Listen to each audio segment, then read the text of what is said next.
Hi hello എല്ലാവർക്കും എൻ്റെ ഒരു അടിപൊളി ഗുഡ് മോർണിംഗ് കേട്ടോ.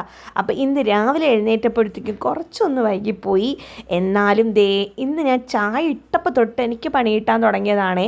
പാലെടുത്ത് വെച്ചപ്പോഴത്തേക്കും അത് പിരിഞ്ഞു പോയി. പിന്നെ ഞാൻ കട്ടനിൽ അഡ്ജസ്റ്റ് ചെയ്തു. അങ്ങനെ ഒരു കട്ടനൊക്കെ ഇട്ട് ഈ സിറ്റ് ഔട്ടിൽ വന്നിരുന്ന് ഇങ്ങനെ കുറച്ച് നേരം ഇങ്ങനെ പ്രകൃതി ഭംഗിയൊക്കെ ആസ്വദിച്ച് ഒരു ചായയൊക്കെ കുടിക്കുന്നതാണ് കേട്ടോ എൻ്റെ ഒരു പതിവ്. അതിന് ശേഷമുള്ളൂ കേട്ടോ ബാക്കി കാര്യങ്ങളൊക്കെ. അങ്ങനെ ചായ കൂടിയൊക്കെ കഴിഞ്ഞിട്ട് ഇനി അടിച്ചു വാരലിലേക്ക് കടക്കുവാണേ. മുറ്റത്തധികം ചവറൊന്നും ഇല്ലാത്തത് കൊണ്ട് തന്നെ അകം മാത്രം ഒന്ന് അടിച്ചു വാരി ഇട്ടാൽ മതി.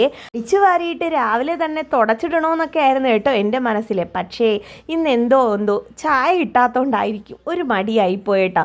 അങ്ങനെ തുടയ്ക്കൽ വൈകിട്ടത്തേക്ക് അങ്ങ് മാറ്റിയിട്ട് ഇപ്പം തൽക്കാലത്തേക്ക് അടിച്ചു വാരി ഇടാമെന്ന് വിചാരിച്ചു. അങ്ങനെ അടിച്ചു വാരലൊക്കെ കഴിഞ്ഞിട്ട് കിച്ചണിലേക്ക് വന്നിട്ടുണ്ട്.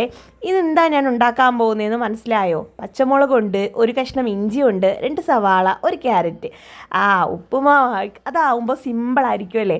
അങ്ങനെ അതെല്ലാം കട്ട് ചെയ്ത് വെച്ചിട്ടേ ഞാൻ പുറത്തേക്ക് ഇറങ്ങി ഒന്നിനും അല്ല, കറിവേപ്പില എടുക്കാൻ വേണ്ടിയിട്ടായിരുന്നു. അങ്ങനെ ഈ ഒരു അട്ട നമ്മുടെ പുരയിടത്തിൽ ഇഷ്ടം പോലെ ഉണ്ട് കേട്ടോ. എവിടെ നോക്കിയാലും ഈ ഒരു വലിയ ടൈപ്പ് അട്ടയാണേ. അങ്ങനെ പുരയിടത്തിലേക്ക് ഇറങ്ങിയപ്പോൾ ഒരാൾ തലപൊക്കി നിൽക്കുന്നു. ആരാണെന്ന് കണ്ട. പക്ഷെ ഇത് ഒരെണ്ണേ ഉള്ളൂ കേട്ടോ. ഞാൻ ഇതിൻ്റെ വേറെ ഉണ്ടോയെന്ന് അറിയാൻ വേണ്ടിയിട്ട് പെരേടം മൊത്തവും തപ്പി കേട്ടോ. പക്ഷെ ഒന്ന് മാത്രമേ കണ്ണി കണ്ടോളൂ.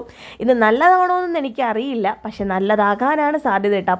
അതിൻ്റെ പുറഭാഗവും അകവും ഒക്കെ നല്ല വെള്ള കളറായിരുന്നു. പിന്നെ ഞാനത് എടുത്തില്ല കേട്ടോ, അങ്ങ് കളഞ്ഞേ. കാര്യം വിഷമാണോ ഇല്ലേ എന്നൊന്നും എനിക്കറിയാൻ വയ്യ. അല്ലെങ്കിലും ചെറിയ ഒരെണ്ണം അല്ലേ, പിന്നെ അത് കിട്ടിയിട്ടും കാര്യമില്ലല്ലോ. അങ്ങനെ ഞാൻ ഈ പെരേടം തപ്പുന്നതാണ് കേട്ടോ നിങ്ങൾ കാണുന്നത്. എവിടെയെങ്കിലും കാണുവാണെങ്കിൽ ആരുടെ അടുത്തെങ്കിലും ചോദിച്ചിട്ട് എടുക്കാമല്ലോ എന്ന് വിചാരിച്ചേട്ടോ. അങ്ങനെ നമ്മുടെ ബാക്കിയുള്ള മരങ്ങളൊക്കെ ഒന്ന് നോക്കുവാണേ. നമ്മുടെ സപ്പോട്ടയൊക്കെ കാച്ചു വന്നിട്ടുണ്ടേ. ഒരെണ്ണേ ഉള്ളൂ വലിയ ബാക്കിയൊക്കെ പൂത്ത് നിൽക്കുവാണേ. അങ്ങനെ ഞാൻ കൂണങ്ങ് കളഞ്ഞിട്ടുണ്ടായിരുന്നു. അതിനുശേഷം കറിവേപ്പില എടുത്തുകൊണ്ട് വന്നിട്ട് കുറച്ച് വെളിച്ചെണ്ണ ഒഴിച്ച് കടുകിട്ട് പൊട്ടിച്ച് നമ്മുടെ ഇഞ്ചിയൊക്കെ ഇട്ട് കൊടുത്ത് പിന്നെ സവാളയും ക്യാരറ്റും ഒക്കെ ഇട്ട് കൊടുത്തിട്ട് ഉപ്പും കൂടി ഇട്ട് നന്നായിട്ട് വാട്ടി അങ്ങനെ ഞാൻ ഉപ്പുമാവിനുള്ള എല്ലാം സെറ്റാക്കുവാണ് കേട്ടോ. പിന്നെ ഞാനിത് കുറച്ച് വലുതായിട്ടാണ് കേട്ടോ കട്ട് ചെയ്തെടുത്തിട്ടുള്ളത്. അത്ര ഭംഗിയൊന്നും ഇല്ല കട്ട് ചെയ്തത്. അങ്ങനെ അതെല്ലാം നന്നായിട്ടൊന്ന് വാട്ടിയെടുക്കുവാണേ. ഇന്ന് രാവിലെ തന്നെ നല്ല മടിയായതുകൊണ്ടിട്ട് തന്നെ ഇങ്ങനെ അനങ്ങിയാണ് കേട്ടോ ഓരോ ജോലികളും ചെയ്തുകൊണ്ടിരുന്നത്.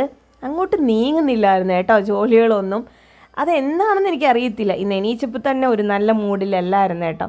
അങ്ങനെ നമ്മുടെ ഉപ്പുമാവൊക്കെ ഞാൻ സെറ്റാക്കിക്കൊണ്ടിരുന്നപ്പം പപ്പടം കൂടെ വറുത്തെടുക്കാമെന്നും പറഞ്ഞിട്ട് ചെന്ന് പപ്പടം നോക്കിയപ്പോഴോ പപ്പടത്തിൻ്റെ അവസ്ഥ ഇങ്ങനെയായിരുന്നു കേട്ടോ. ഇതെന്താ പറ്റിയതെന്നൊന്നും എനിക്കറിയത്തില്ല. ഇതിപ്പോൾ അടുത്ത് വാങ്ങിച്ച പപ്പടമാണേ, പക്ഷേ ഫുള്ള് ഇങ്ങനെ പൂത്ത പോലെ ആയിപ്പോയേട്ടോ. കണ്ടപ്പോൾ എനിക്ക് ആകെ അങ്ങ് വിഷമം വന്നു. വേറെ കാപ്പി അല്ലെങ്കിൽ ചപ്പാത്തിയും മുട്ടക്കറിയൊക്കെ ആക്കാമായിരുന്നു. ഇനി ഇതും ആക്കി പകുതി ആയും പോയി. ഇനി വേറെ ഒന്നും ആക്കാനും പറ്റത്തില്ല. ആ ഒരു സാഹചര്യത്തിലായിപ്പോയി. പിന്നെ ഇക്കായെ എണീപ്പിച്ച് ചായക്കുള്ള പാലും വാങ്ങി പപ്പടവും പഴവും വാങ്ങിപ്പിച്ചുകൊണ്ട് വന്നിട്ടോ. അങ്ങനെ ഞങ്ങളുടെ ബ്രേക്ക്ഫാസ്റ്റ് കഴിക്കാൻ പോവുകയാണേ. അട്ടിപ്പൊളി നാണിപ്പൂവും പഴവും ഉപ്പുമാവും ചായയും പപ്പടവും ഒക്കെ കൂട്ടിയിട്ട് അവരൊക്കെ എഴുന്നേറ്റ് പല്ലൊക്കെ തേച്ച് നല്ല റെഡിയായിട്ട് വന്നിരിക്കുവാണ് കേട്ടോ ഉപ്പുമാവ് കഴിക്കാനായിട്ട്.